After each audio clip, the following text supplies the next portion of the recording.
ngaso sonke isikhathi. Mina-ke ngiphume kwaHafontein esigodini sikaNdabezitha umkhuzela Mahlangu owakhuzela isitjhaba samaNdebele sinzize phezulu indaba wathi yenibuye esitjhabeni sekhethu ephasini leberhobweni embiqani lapho ifuyo ingangutshani amasimi azele imirorho imilambo erhatjha amanzi. Ngiyathokoza. Nangambala ya bengathindeke ukuthi nami-ke ngiveze zami kodwana-ke namhle lesi sikhathi lesi asikaqali ngakimi kodwana-ke siqale ngakuwe. Siyakubona dadwethu uvunule uphelele, yini into ekukhuthazako ukuthi-ke abanye abantu nabakhetha ukuvunula ngendlela ngesimodeni kodwana wena utsho ukuthi mina-ke isikhethu nakungiso ngikhamba naso ngendlela khona?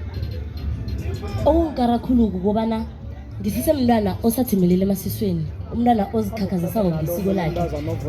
Okubuhlungu okungizwisa ubuhlungu kukobana abantu nabasuka ngapha kwaNdebele nabafika mhlambe ngePitori, umuntu utshintsha ngendlela angayo, ulahla isikhabo, ulandelela isimodel. Bakhumbula ukuthi angeke wathola ipedi libatsho likhuluma isiNdebele, mara bona nabafika ngale ngePitori balahla isikhabo, umuntu athathe amalimi abanye abantu. Lokho kungizwisa ubuhlungu khulu ngombana sibabantu mdele umuntu nomuntu uzazi kobana indabukakho udabukaphi, umrabhakho kobana ungwakabani. Umuntu sekayazazi kobana isibongo sakhe ngwakaMahlangu kodwana isibongo akasazi nokusithakazelela. So into esilwelako thina ukuthi sibuye emasisweni sigadange la kugadunge khona amakhosi ekhethu, ngombana into le bayitjhiye kithi ukuthi siragele phambili masiyilahlako nje ingizwisa ibuhlungu khulu into leyo. Angazi ngize ngiphelela namagama. Ngizwa ngendlela oyikhuluma ngakhona ukuthi nangambala ikuzwisa ubuhlungu. Umbuzo enginawo ukuthi-ke yini umuntu ayilobako lokha nakakhohlwa isikhabo?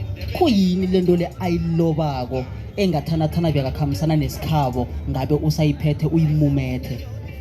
Ngatsho ngithi nawusakhulako abantwana into le ingaba nomthelelo emumbi ebantwaneni bakho nawungaba nabantwana nasele umdala, ngombana umntwana akho angeze wakhona ukumfundisa ngobana thina simaNdebele imvelaphethu ikhamba njani.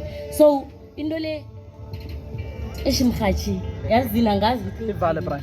Nangambala ungase utsho amezwi wakho wokuswaphelisa ngale umsebenzi okhona ngemva kwalokho ulayilise kamnandi khulu kwamambala?